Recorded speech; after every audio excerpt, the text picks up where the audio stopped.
অনেকেই এমন মনে করেন বাংলাদেশের সবচেয়ে বেশি যদি কোনো বাস অ্যাক্সিডেন্ট করে সেটা হচ্ছে হানিফ এন্টারপ্রাইজ। এই কথাটা একদিক থেকে যেরকম সত্য, অন্য দিক থেকে কিন্তু সেরকমই মিথ্যা। অর্থাৎ একদম ফেলে দেওয়ার মতো না, আবার একদম গ্রহণ করার মতো না। বাংলাদেশের সচরাচর যে বাস কোম্পানিগুলো চলাচল করে এদের বহরে গাড়ির সংখ্যা 30টি, 40টি, 50টি কিংবা খুব বড় জোর 80 থেকে 100টি। নর্মালি যেই কোম্পানির কাছে 30 থেকে 40টি গাড়ি আছে সেটাকে একটা বড় পরিবহন হিসেবে ধরা হয়। এখন ভাবেন যার কাছে 30টা গাড়ি আছে সেই যদি একটা বড় পরিবহন হয়, তাহলে হানিফের যেটা ফ্লিটের সাইজ সেটা হচ্ছে তার 30 গুণ, অর্থাৎ প্রায় 900 গাড়ি আছে হানিফের কাছে রানিং গাড়ির মতো।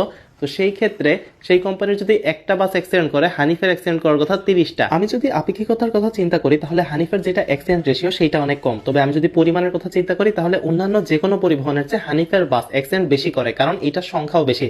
যেমনটা আমি বললাম যে কোনো কোম্পানির যদি 40টা বাস থাকে, এটা যদি মাসে একটা বাস অ্যাক্সিডেন্ট করে, তাহলে হানিফের যেহেতু 800 বাস আছে কিংবা 900 বাস আছে, হানিফের এভারেজে মাসে 20 থেকে 25টা গাড়ি অ্যাক্সিডেন্ট করে। তবে অ্যাক্সিডেন্ট বলতে এরকম না যে যাত্রী নিয়ে উল্টা যাওয়া, মানে স্বাভাবিক গুতা টুতা খাওয়া আর কি।